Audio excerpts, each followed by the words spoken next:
What's good, you guys? It's Lifestyle from LifeStyleDidIt.com, and in today's tutorial I'm going to be showing you 2 easy steps that I personally use and have recently been using to make my drums hit harder than ever before.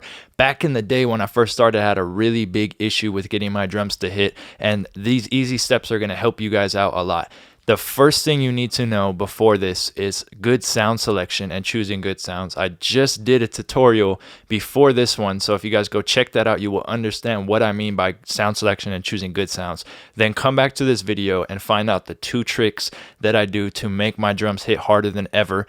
I have just dropped a new kit called Twisted, so those are the drums you're going to be hearing in this beat besides the rack kit, because I use the rack kit because it's a future style beat that you're going to hear. But in the description below, you will find a link to my new kit, Twisted. If you want these sounds and you want crazy, aggressive trap drums that hit hard, I will have a discount for you guys.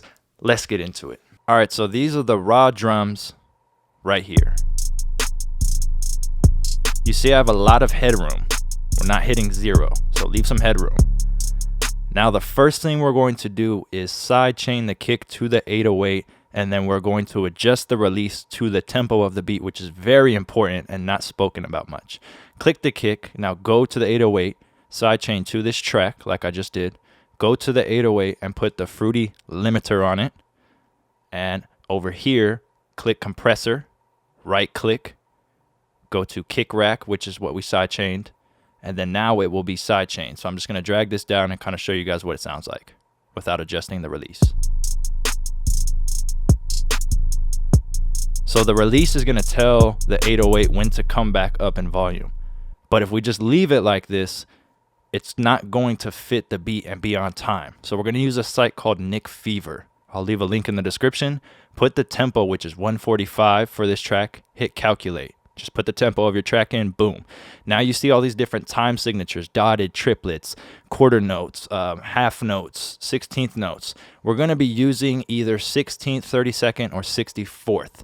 So you're going to see a time next to it in milliseconds. So go ahead and choose one of these. You'll see that I'm going to just go ahead and choose one that I think is going to work. And I'm going to go put that millisecond on the release of the limiter and see if I like how it sounds.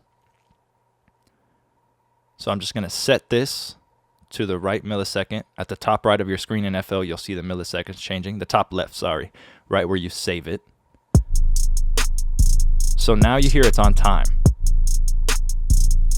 It's over exaggerated, but it's on time. It makes sense. So now I'm just gonna fix these settings a little bit, make the release a little bit less, or the ratio, sorry, make the ratio a little less, turn down the threshold a tiny bit so it's not doing too much, but it's moving the 808 when the kick hits. This is with it off. This is with it on. But it's in time, so this is very important. Now another thing you could do is reverse the polarity, which means you're flipping phase. Because sometimes on a kick and an 808, since they share similar frequencies, they're out of phase. So flip back and forth on phase and see if you get more bass. If you do, then keep it like that. So you'll see we still have a lot of headroom, right? What we're going to do is add a limiter to the track. I'm going to show you guys 2 ways you can go about getting this to hit. So we're going to set the limiter output to 0.03 and turn up our threshold.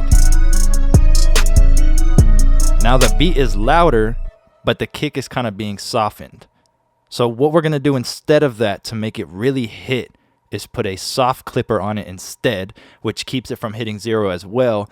And then we're just going to push the audio volume up a lot, and it's going to do something different. So this is without any added volume. Now we're going to just put a random plugin on. We're going to use the FL Studio EQ2 and just use the volume knob. And we're going to push the volume up. So I'm going to start to push it up. And now we're pushing it into the soft clipper because this is before the soft clipper. So we're not EQing, we're just using the volume knob before, because if you just turn up the master channel, that's after. This is pre. Now we can adjust the kick and turn the kick up a little bit if we want it to get punchier. And then we have the soft clipper last. So you see we could turn up the volume of this. And it punches a lot harder than a limiter, because a clipper does different things than a limiter. I have videos explaining that, but you could read up on that if you want to.